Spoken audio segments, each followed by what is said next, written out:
There's our outline. Aha, we're at the bottom of this one, getting ready to start at the top of the next one. We're actually going to get done this year, I hope, with the harmony. We are in the courtyard of the priests. We have been to Annas' court, and Jesus has been sent back to Caiaphas and the Sanhedrin. There are several things we're a little unclear on because the text does not actually tell us, but it appears that not all of the Sanhedrin gathered on this particular occasion, which was what was supposed to be lawful. But as we see, and as we're going to see in our study tonight, there are a great deal of things that are not lawful about what takes place in the court of the Sanhedrin. They claimed to follow the Old Testament, but as we're going to see, they skirted many legalities to go ahead and condemn Jesus outright.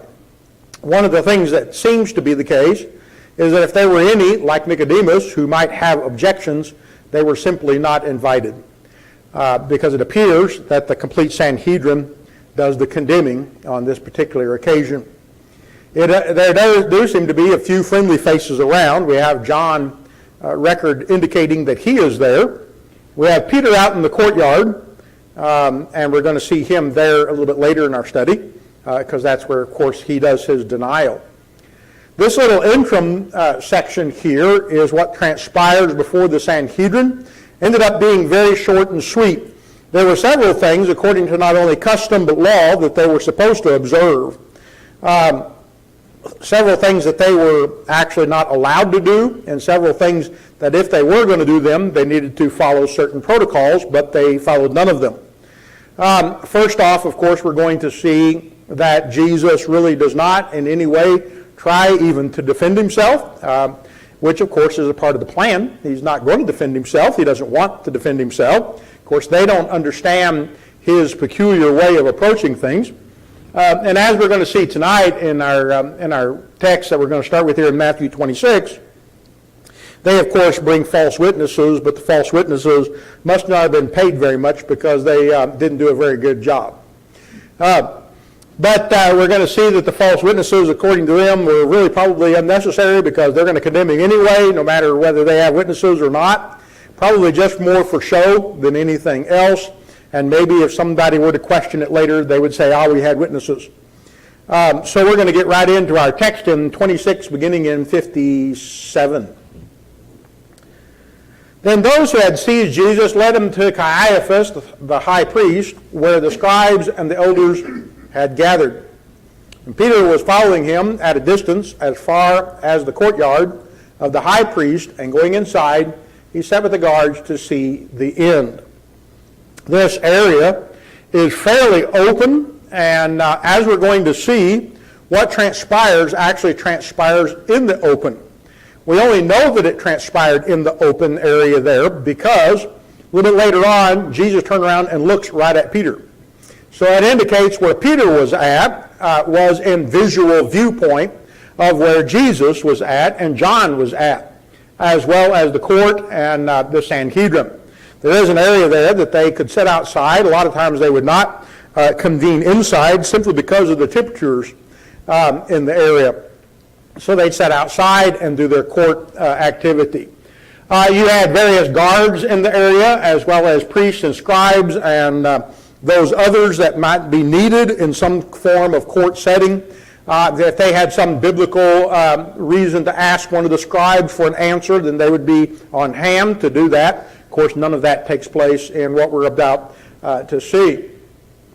We find Peter following along. This area is not as small as it seems. So he is moving about, and he finds the warming spot where it apparently was a bit chilly. And so they are then gathered around the fire. Beckons the question as to why they held it outdoors, but yet at the same time, that does appear to be what they did. Now the chief priests and the whole council were seeking false testimony against Jesus that they might put him to death, but they found none. Though many false witnesses came forward, and then he talks about the last two came forward and made an accusation. So first Matthew records the fact they had many false witnesses. We don't know how many. It takes at least two to condemn somebody. They found nothing worthy of death in whatever those false witnesses brought. Doesn't tell us what the false witnesses brought. They probably conjured it up, whatever it would happen to be. But according to Matthew, it says, but very plainly, but they found nothing. There was nothing there to find. So they did not find it. At last, two came forward and said, this man, I am able to destroy the temple of God and to rebuild it in 3 days. So clearly these men had listened to the fact of what was one of Jesus' statements that had been made, where the temple would be destroyed and in 3 days would be raised back up. Of course, they took it very literal, and they're talking about the temple that they're standing next to, where Jesus was talking about what? His body. And so there was a complete difference of viewpoint as far as what one was perceiving and another was perceiving. Clearly, his temple, or the body itself, was going to be raised in 3 days. Where the temple that they were standing in was going to be destroyed in AD 70 and would never be raised again. So we have this accusation, which of course is clearly false in every sense, because the Lord had no intention at all in destroying that particular temple at that particular moment. Now, God did destroy it in AD 70 by the power of the Roman Empire. And the high priest stood up and said, have you no answer to make? What is it that these men testify against you? The idea of Jesus answering when there is no evidence. You know, that makes no sense, but there's no sense to be made of the legality transpiring in the Sanhedrin on this particular night. Make some kind of statement. They're not getting anywhere with the false witnesses. Maybe Jesus will implicate himself. Which he actually does in the end, because they ask him a poignant question and he does answer it, but not the way they would expect it to have been answered. He says nothing at this point, and so the frustration level amongst the high priest and the Sanhedrin must have been quite intense, because they're resorting to everything they can find to try to come up with a verdict of death. The only way they can do this is to intentionally get Jesus to blaspheme in some way or another, and yet he's not responding to their questions, it appears, at least not at this point. But Jesus remained silent, and the high priest said to him, I adjure you by the living God, tell us if you are the Christ, the Son of God. So now the priest, the high priest, Caiaphas himself, inquires specifically by wording whether he is the Christ, the Son of the living God, in essence, the Messiah, the Holy One. And of course, Jesus is the Messiah, the Holy One, so what Jesus says is absolutely accurate. They're not going to accept anything, whether he says it one way or another. He can't deny who he is, so he can't say the opposite, which means they would add no evidence left to them. But because he is the Son of God and the Messiah, he has only one way to answer. Now, it's curious that Jesus typically, in his answers of different questions throughout the study we've been looking at, he doesn't always answer, how would you say it, orthodoxly, which is on purpose. He knows their hearts. He knows exactly what to say and not to say. And throughout his ministry, he very frequently, like he's going to do in 64 right there, he turns the tables on them and puts it on their head, not his own, though they're not going to accept it quite that way. So we have the statement in 64, which tells Jesus said to them, you have said so. See, it's not yes, I am, but you say, I am the Christ, the Messiah. And so, and basically, you're right, and I am, but you're the one that said it, not me. So he puts the blame back on them. But then he tells them something which is what incites what they are going to claim to be blaspheming. I tell you, from now on, you will see the Son of Man seated at the right hand of power and coming on the clouds of heaven. So a curious statement. One, it's in the present tense, which is kind of interesting in itself. I'm not sure that there is any indication that they saw any form of visions, so it must be referring to some other event. that is about to transpire, which of course is going to be the death, burial, and the resurrection. Yet the statement is a statement very plainly about the Messiah and him being in power and sitting at the right hand of God, which is an Old Testament teaching. So his claim is very plain. Not only is he the Christ, the Messiah, the Son of God, the Holy One, but he will have the power. And that's very important to recognize that he tells them, I will have all the power. And of course we know, because we know the whole story, Matthew 28 verse 18 says, all authority in heaven and earth has been given to me. Okay. You will see. Okay? You standing here will see me seated on the right hand and coming on the clouds of heaven. When he returns, all will be raised to face judgment or glory. This is a prophecy that they don't understand. No, and I don't know that it is easily explained as we would like for it to be.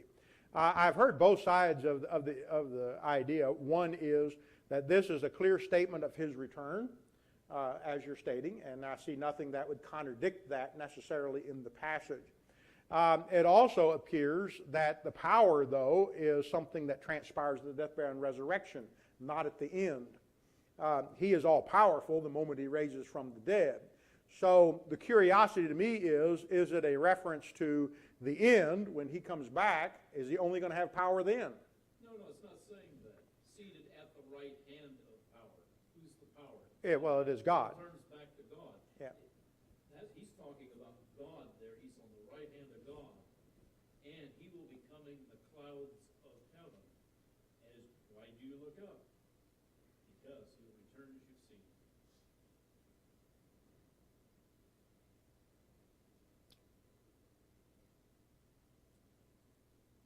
Seems kind of interesting how he puts it, from now on you will see, when they from that moment did not see anything.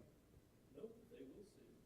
From now on, for this moment, you will see. Mm-hmm. Oh, well. Kevin, I get the impression that, if he was a man would probably be really vindictive. And he would say, oh, I'm going to kill all you guys and wipe you out and destroy your temple and all this stuff. But he doesn't. He proclaims himself. He doesn't say, I am the Christ and blah, blah, blah, and puff himself up. He just says what's going to happen. Yeah. And I think he's trying once again to tell people who he is, what he's all about, without having to get right and say right out loud, yes, I'm Jesus. In some arrogant way. Yeah, Dad. This is one of the places in my study between the English Standard Version and the International and the New American Standard and the King James. In the King James it says in the future. Okay. In the NIV it says, in 1984 version, it says in the future. Right there where it says from now on? Yes. Oh, okay. Okay, it's interesting. I didn't look that up, so wasn't familiar with the NIV. Yeah. Yes, ma'am.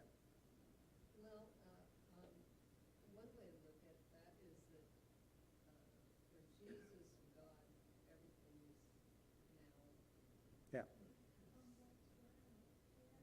Well, and that's true. You have that sense of the picture as well. It's clearly identified with what's going to transpire before them.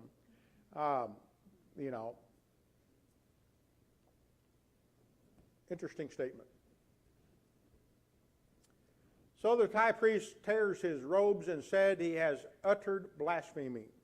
Earlier on we were defining blasphemy, and here this is how the high priest defines blasphemy.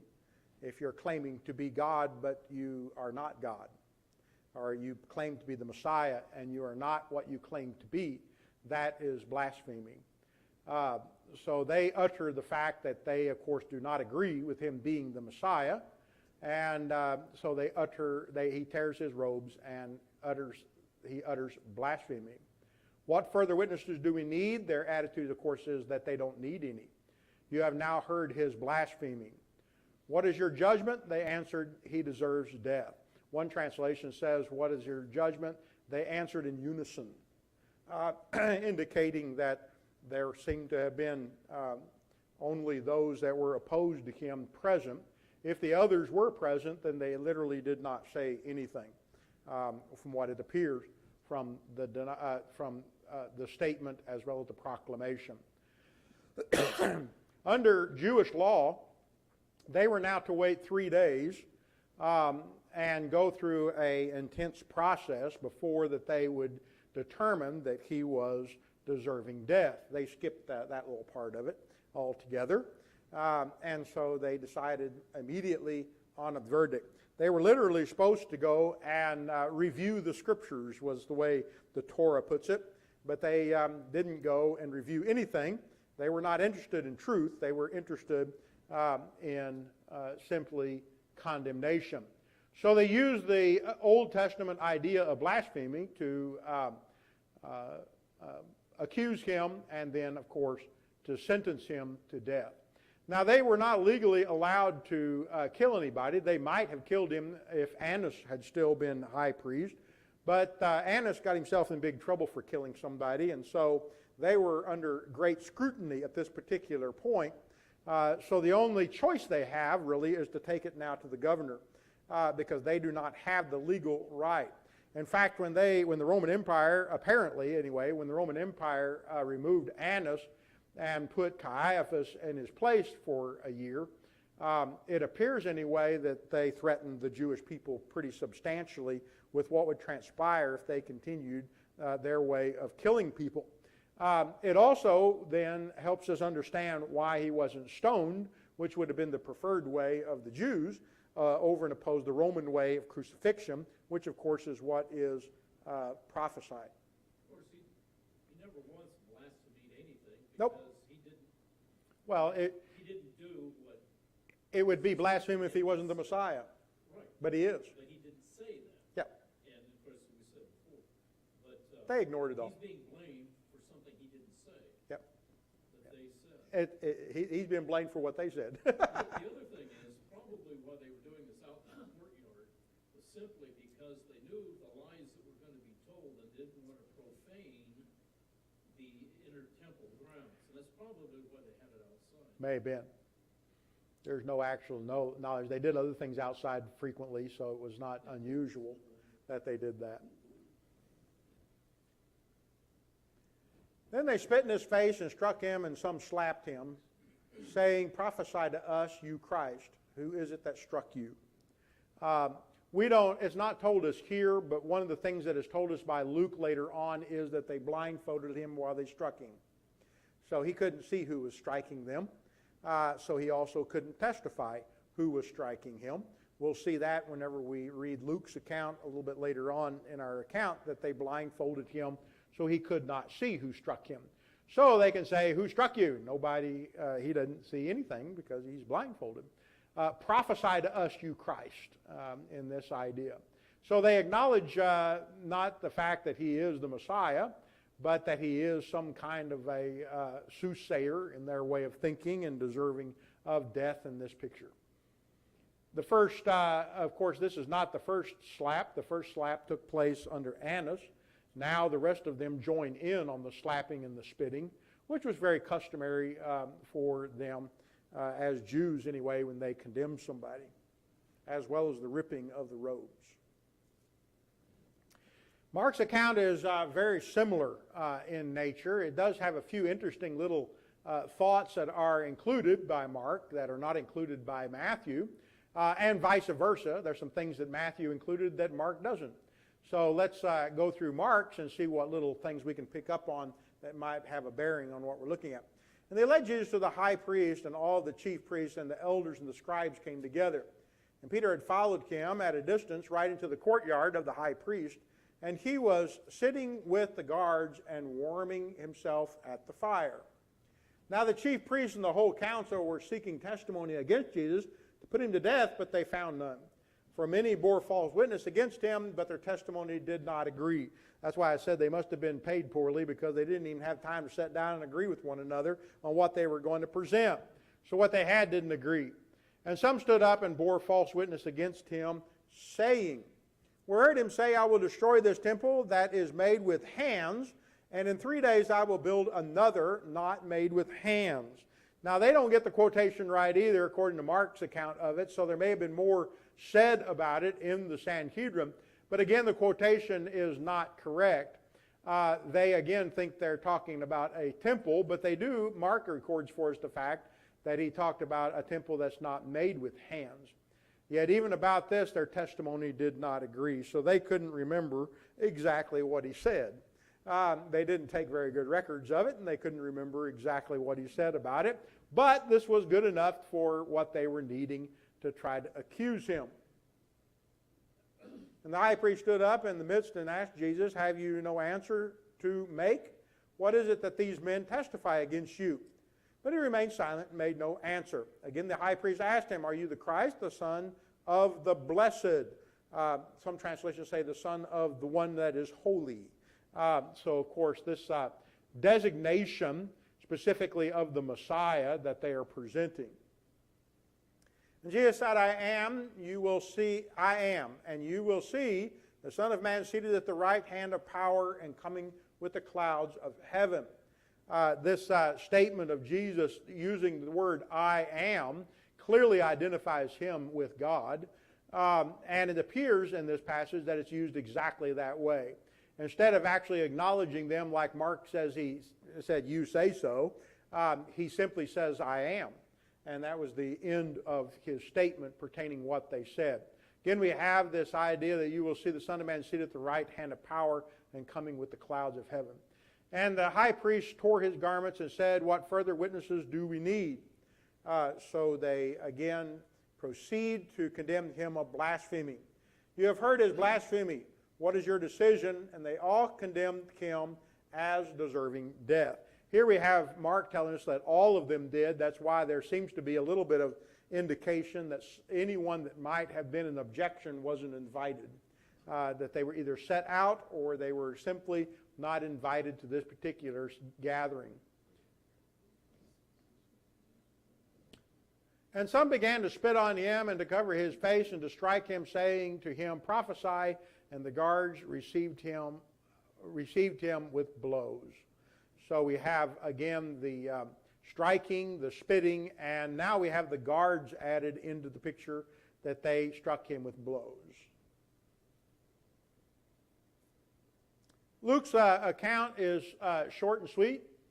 Then they seized him and led him away, bringing him into the high priest's house, and Peter was following at a distance. And that's all he says. Now he's going to say a little more in a minute. When he talks about Peter denying the Lord, he's going to tell us that the Lord was blindfolded. So there's kind of an interesting occurrence there. How long was he blindfolded? And we'll see maybe how long that was. It wasn't for a very long time. It was long enough for them to spit on him and strike him, it appears, and then they took the blindfold off, and we'll see why when we talk about Peter's denial. Any thought more about that? So now we have the narrative turning back to Peter, and this, of course, is because Jesus made a very particular prediction as to Peter's actions. This, of course, is his denial as well as the cock crowing. And so we have Matthew, Mark, Luke, and John recording this event for us. Now Peter was sitting outside in the courtyard, and a servant girl came up to him and said, "You also were with Jesus the Galilean." But he denied it before them all, saying, "I do not know what you mean." So denial number one. He is out in the courtyard warming himself. The servant girl comes up. We'd already learned by John earlier that the servant girl apparently was the one that John talked to allow Peter to come into the courtyard. But Peter denied knowing anything, basically, in the first one. "I do not know what you mean." So he denies for the first time. You can only imagine that at this point The denials begin, and he's not feeling any remorse. That's kind of interesting in this setting. So we have the first denial, but what does Peter feel? It's nothing yet.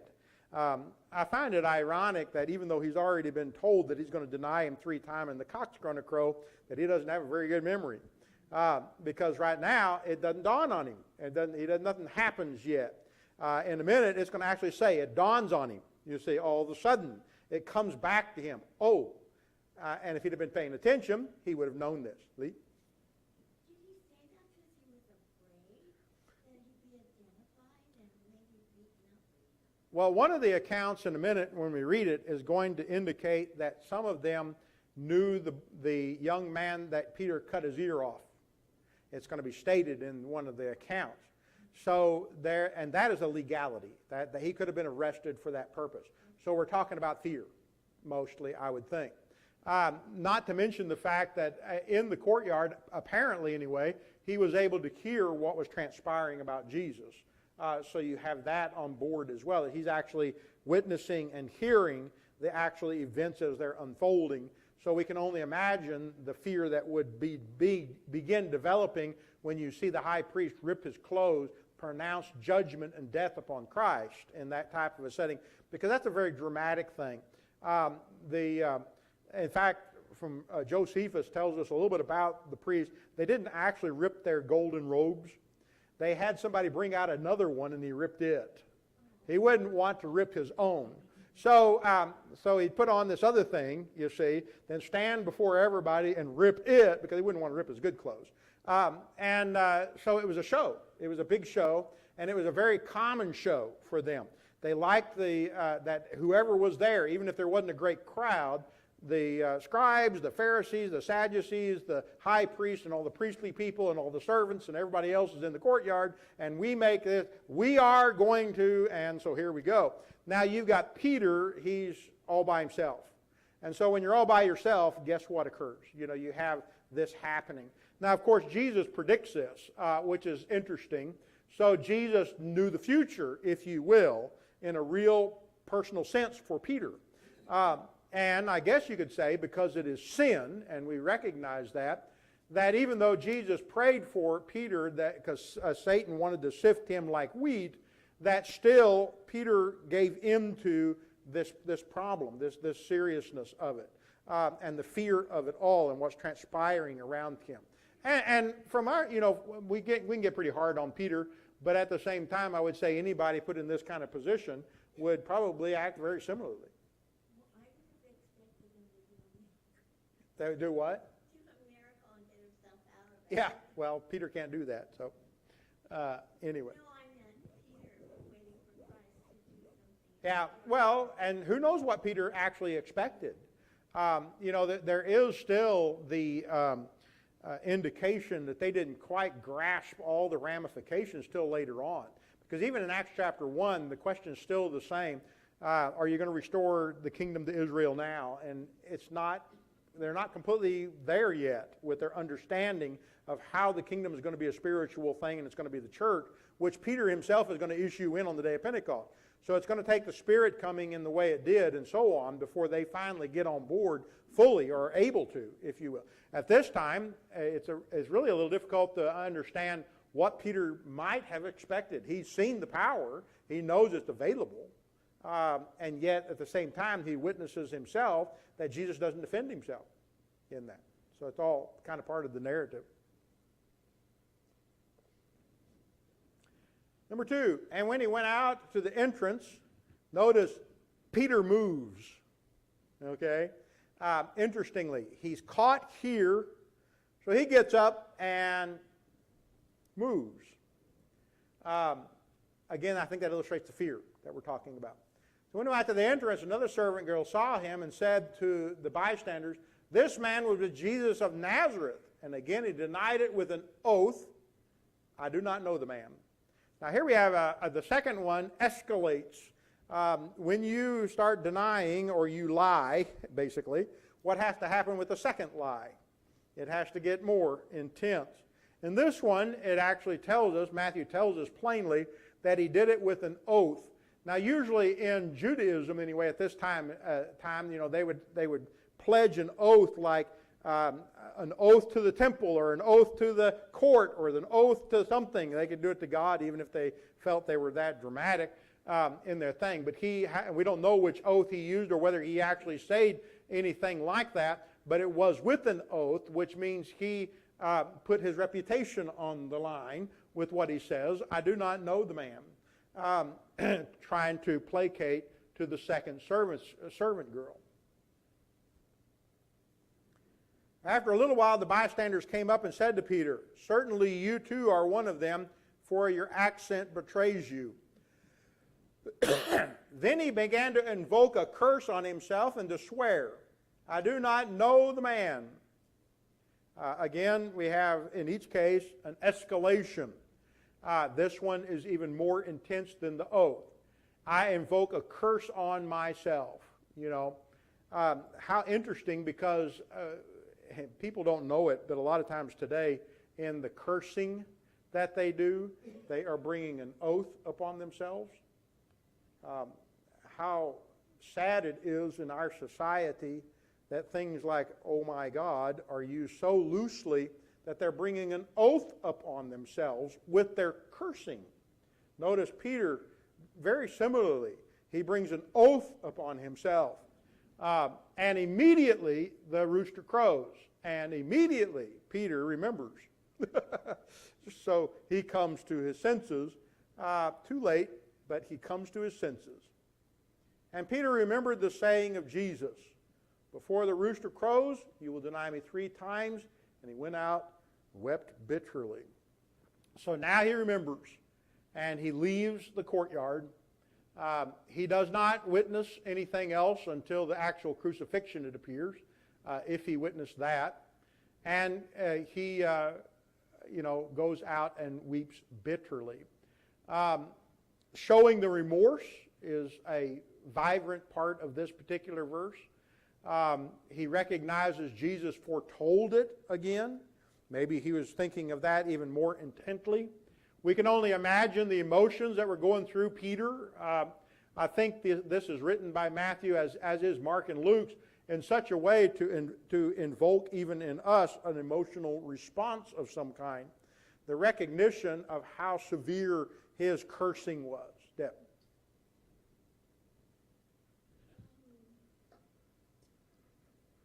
I was just thinking about you saying, or somebody was saying, like, surely he would have realized the first time that he was denying Jesus. But it makes me think about how many times, if we go about our daily lives saying, yeah, I believe, or I, I'm strong, or, whatever. And yet, a little thing like what Peter did, just saying, I don't know, I'm giving into a little bit of fear, is, it's the same as denying him. Like when Jesus said, "You're going to deny me," Peter was probably like, "There's no way." Right. And even at this point, he may not have even realized that, trying to disassociate himself from the situation was actually a denial. Well, the interesting part of verse 74 is that the curse is a bit different language toward how he approached the third denial. The third denial literally is probably, in most likelihood anyway, a type of swearing based on the fact of, in God's name, I do not know this man. So he literally is putting himself in quite a predicament when it comes to the curse in the last statement. Then he hears the cock crow, and all of a sudden he remembers immediately the ramifications of everything transpiring. So let's look at Mark's account. It adds a couple of thoughts to it that help us along our journey in this particular section. Peter was below in the courtyard. One of the servant girls of the high priest came. And seeing Peter warming himself, she looked at him and said, you also were with the Nazarene Jesus. He denied it, saying, I neither know nor understand what you mean. So Mark records for us a little more of the statement, it appears. I neither know nor understand what you mean. And he went out into the gateway, and the rooster crowed. Some see a discrepancy, but yet at the same time, this idea of the rooster crowing is because Mark only records a very small portion of what actually transpires. And the servant girl saw him and began again to say to the bystanders, this man is one of them. But again he denied it, and after a little while the bystanders came and said to Peter, certainly you are one of them, for you are a Galilean. But he began to invoke a curse on himself to swear, I do not know this man of whom you speak. And immediately the rooster crowed a second time, and Peter remembered how Jesus had said, before the rooster crows twice, you will deny me 3 times. And he broke down and wept. Matthew only records the one rooster. Here we have Mark recording the 2. The idea of a rooster crowing. How many times does a rooster crow whenever it starts crowing? A bunch. Yeah. So for one to record 2 and one to record 1 is not unusual, from the standing that after it crowed twice, it probably crowed multiplicity of time afterwards, in my experience of roosters. In that process, Peter recognizes what has transpired. He broke down and wept. Luke, and when they had kindled a fire in the middle of the courtyard and sat down together, Peter sat down among them. Then a servant girl, seeing him as he sat in the light and looked closer to him, said, this man was also with him. But he denied it, saying, woman, I do not know him. A little later someone else saw him and said, you also are one of them. But Peter said, man, I am not. And after an interval of about an hour, still another insisted, saying, certainly this man also was with him, for he too is a Galilean. But Peter said, man, I do not know what you are talking about. And immediately while he was still speaking, the rooster crowed. Luke is maybe a little more generous in the sense of how it transpires, but still all of the things that we have read in Matthew and Mark are present in Luke's as well. Except that Luke changes the subject all of a sudden. Now here we have, as verse 61 issues in, so there we have the rooster crowed. The others go straight to Peter weeping. Why was the weeping so profound is the interesting question that Luke answers. And the Lord turned and looked at Peter. Now you know why his weeping was so tremendous. And Peter remembered the saying of the Lord, how he had said to him, before the rooster crows today, you will deny me 3 times, and went out and wept bitterly. Now the men who were holding Jesus in custody were mocking him as they beat him. So Peter is witnessing the beating, the spitting, the ripping of the clothes, the pronouncement of death, and the Lord turns and looks him right in the eye. And there he leaves the room. They also blindfolded him, Luke records for us. Prophesy, who is it that struck you? And they said many other things against him, blaspheming him.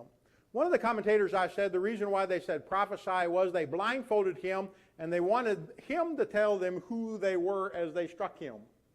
You know everything. You got the insight. You can tell who I am. Now I'll blindfold you. You tell me who struck you, type of thing. Of course, they didn't realize that he could have if he'd so wanted to.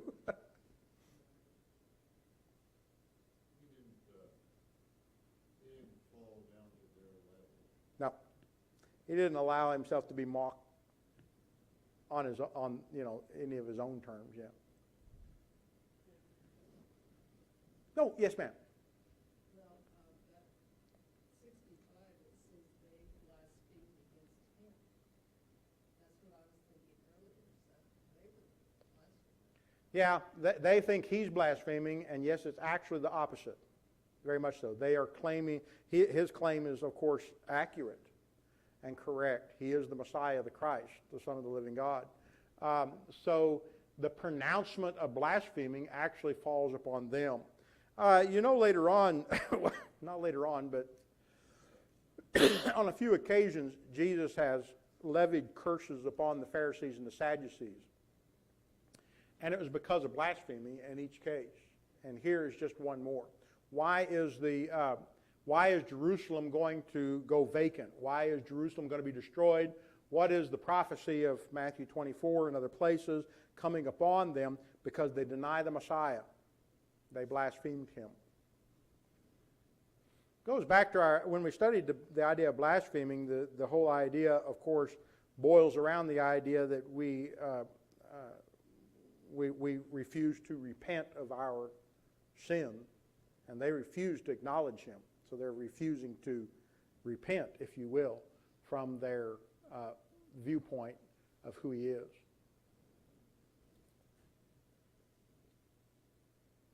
Now Simon Peter was standing and warming himself, so they said to him, "You also are one of the disciples, are you?" He denied it and said, "I am not." One of the servants of the high priest, a relative of the man whose ear Peter had cut off, asked, "Did I not see you in the garden with him?" So here we have the accusation. Kind of lends a little more maybe to the fear idea. It also lends to maybe why Peter was not quite as acute as he could have been in the transactions going on around him and his denial. In fact, by stating, verse 26 there, probably escalated his emotions of anger and upset and so on and so forth, so that the final curse is then levied that he would pronounce. Peter again denied it once the rooster crowed. Some criticize John for not including all three denials, but he includes the denials. He doesn't record one of them. It's just all he doesn't do. And then the rooster crows.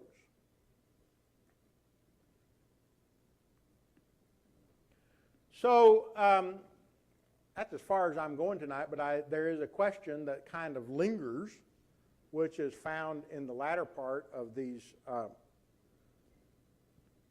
accounts of Peter. What are the emotions felt when you use the word wept bitterly?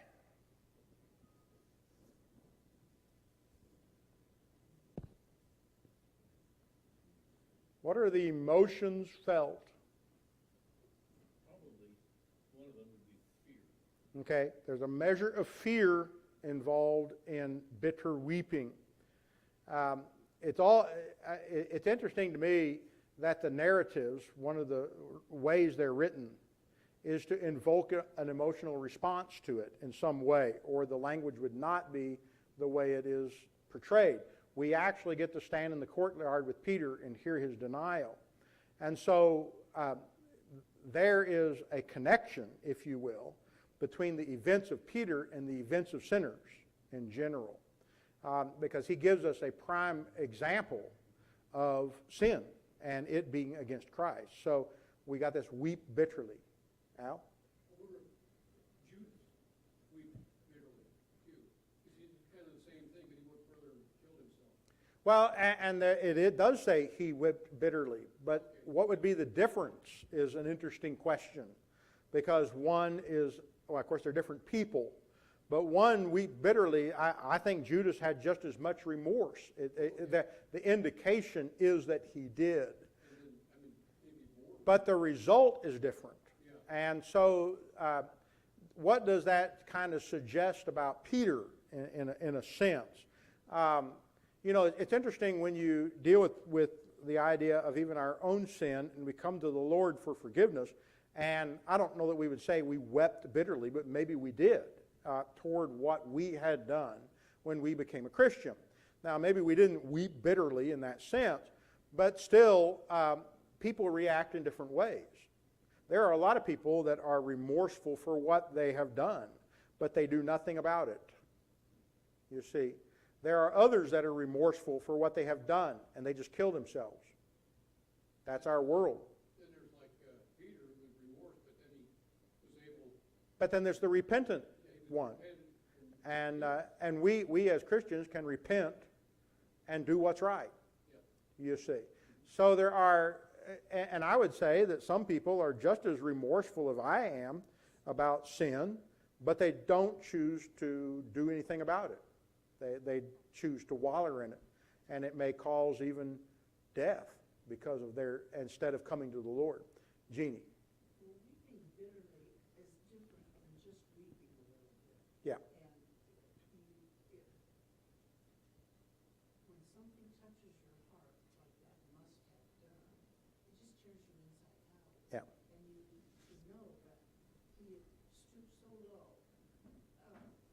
Everything in his heart must have been broken. John? Not only did he get caught, Jesus looked at him and said, did I tell you what was going to happen? But inside, he knows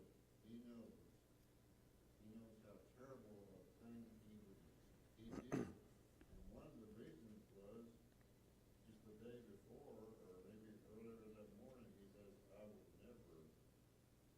go with you to the end. Yeah. I will never leave you. Well, and Peter's been through an awful lot this evening, hadn't he? I hate to get in his shoes right now. You know, I don't know that I have ever actually seen someone weep bitterly, but maybe I came close on a few occasions. I remember one occasion when a mother wandered into the emergency room and her son had been in a motorcycle accident, and it was the child died. And she just wanted to go in. She had to go in. And the doctors were saying, no, you don't want to go in. You don't want to see that. That's not your child anymore. They're gone. She insisted, and so the doctors allowed her in, and that's one occasion that I heard weeping bitterly. Because what was left of her child was not much after that accident. And you could not console her, was the thing. There was nothing you could do. We were there, we got her out of the room, and sure enough, the husband showed up, and so we were trying to console, but there was nothing to stop the tears. There was no comfort available at that time. There was nothing you could say. There was nothing you could do. About the only end result was the doctors gave her a sedative because there was nothing they could do for her. And the weeping, I never seen such weeping.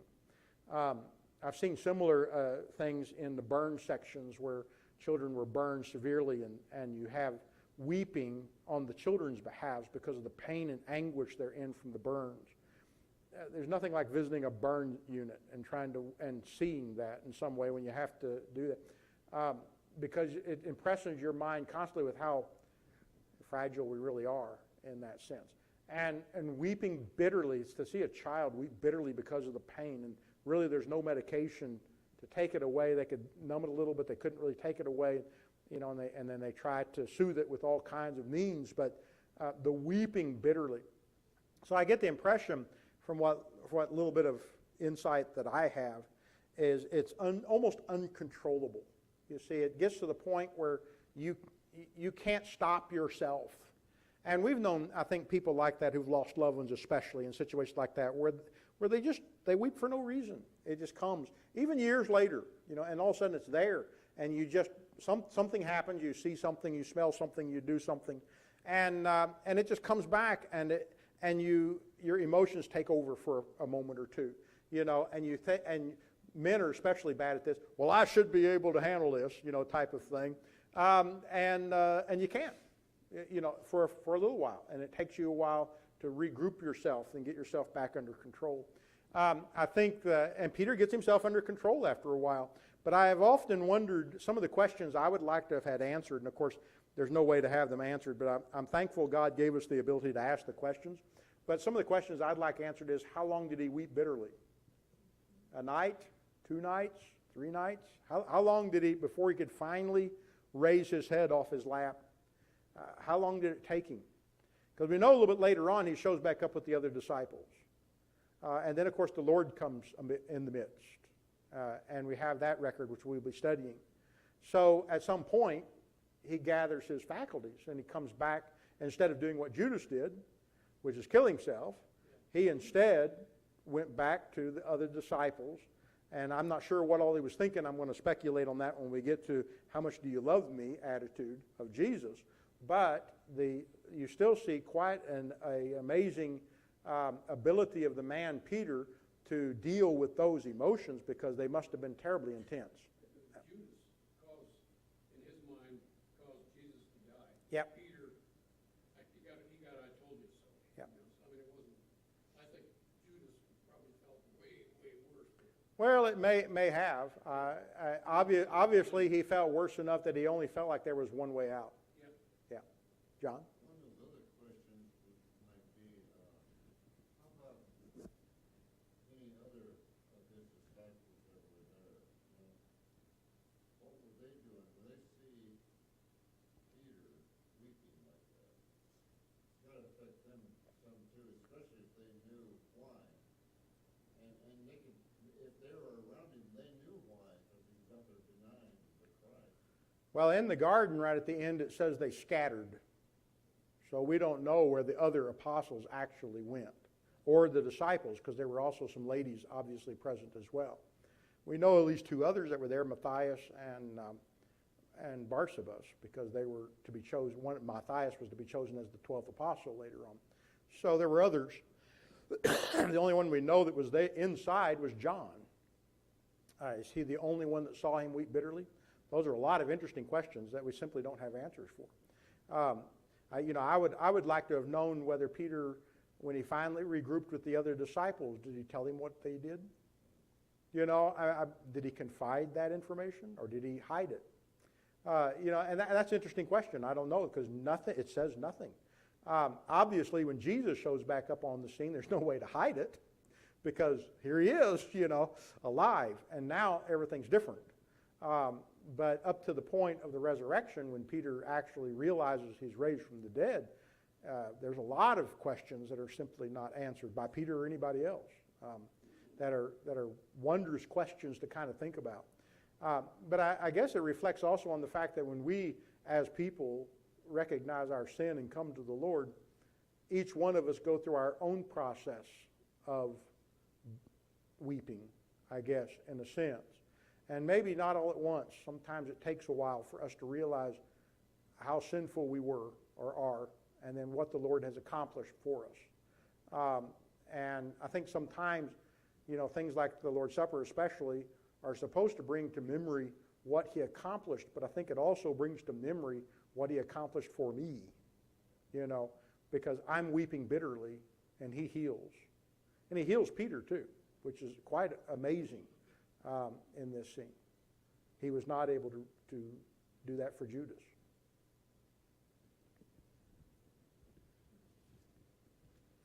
All right. Hey, I'm over time again.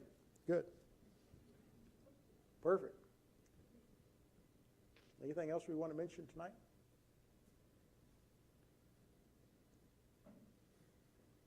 John, will you lead us in a word of prayer, please, to conclude us?